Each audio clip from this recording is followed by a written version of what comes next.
Hello everyone, today is Tuesday the 17th of March 2020. So I actually meant to do this video on Sunday, basically an English version of the video I did on Sunday, but I just was too tired and too busy, so I just didn't have time. So how I'm going to structure this video is I'm going to say what I did say on Sunday, and then I'll give an update on the past 2 days basically. Well, first off, so what I did say on Sunday was one of the most important thing was the R0, which is basically an average number of that one infected person spreads.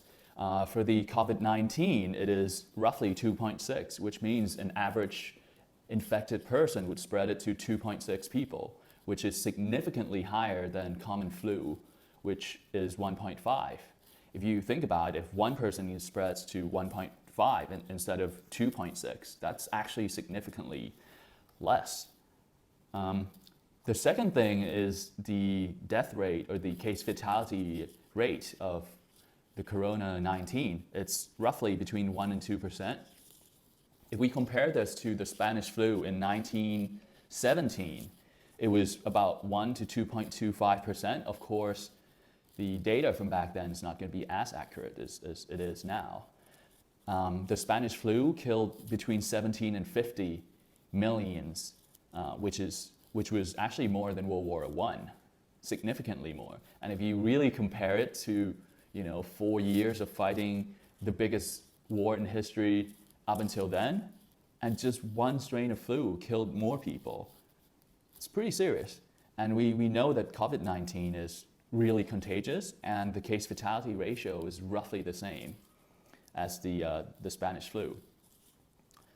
And now we know as well that the COVID-19 killed more people than SARS in 8 weeks compared to SARS in 8 months, in the first 8 weeks and months of the start of the pandemic, I guess.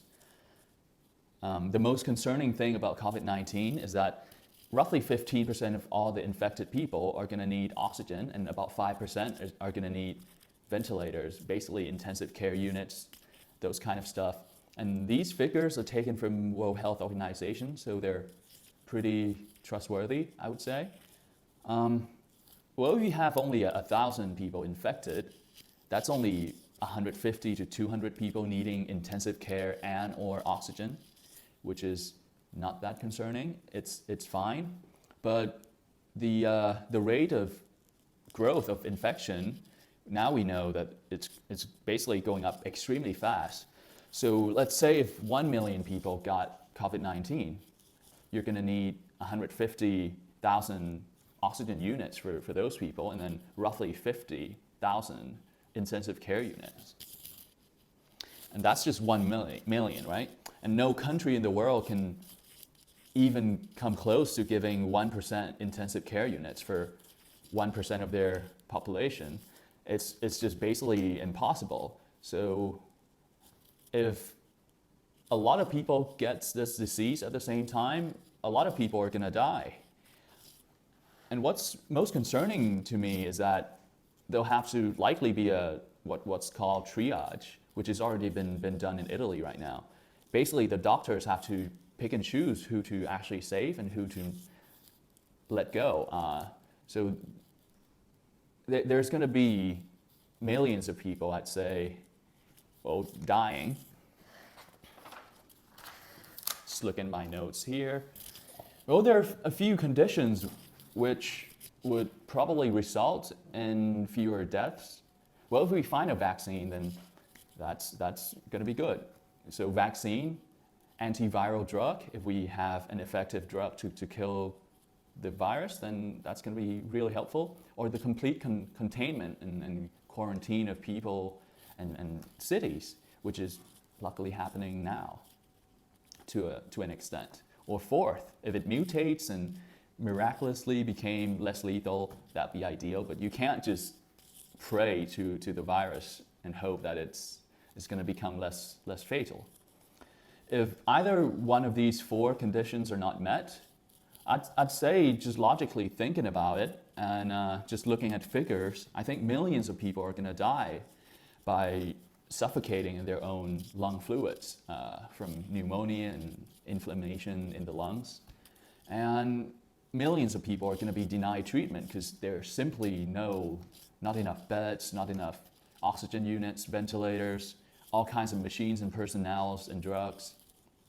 So it's extremely serious, and some people are not taking it seriously, and that's really concerning to me. All right, now, so I'm going to give you an update on what's happened in the past 2 days, basically. The figure jumped from 156K to 185,000, basically, confirmed cases, which we know in reality there's thousands and hundreds of thousands probably out there who are not confirmed. One good news is that the number of infected in China is actually falling because of the extreme and ruthless and really, frankly, really extremely effective quarantine methods. So right now, the number of active cases in Italy is more than double of China right now, confirmed numbers. But overall, the figures are still growing pretty rapidly, and it will keep going up pretty rapidly. One good thing is that many countries are starting to seriously take in quarantines and shutting down their cities seriously. And that's going to slow down the rate of growth in about, let's say, maybe 1 week because of the incubation period of the COVID-19. So that's one slight good news, I'd say. If there's no complete control and quarantine, let me just shut that off.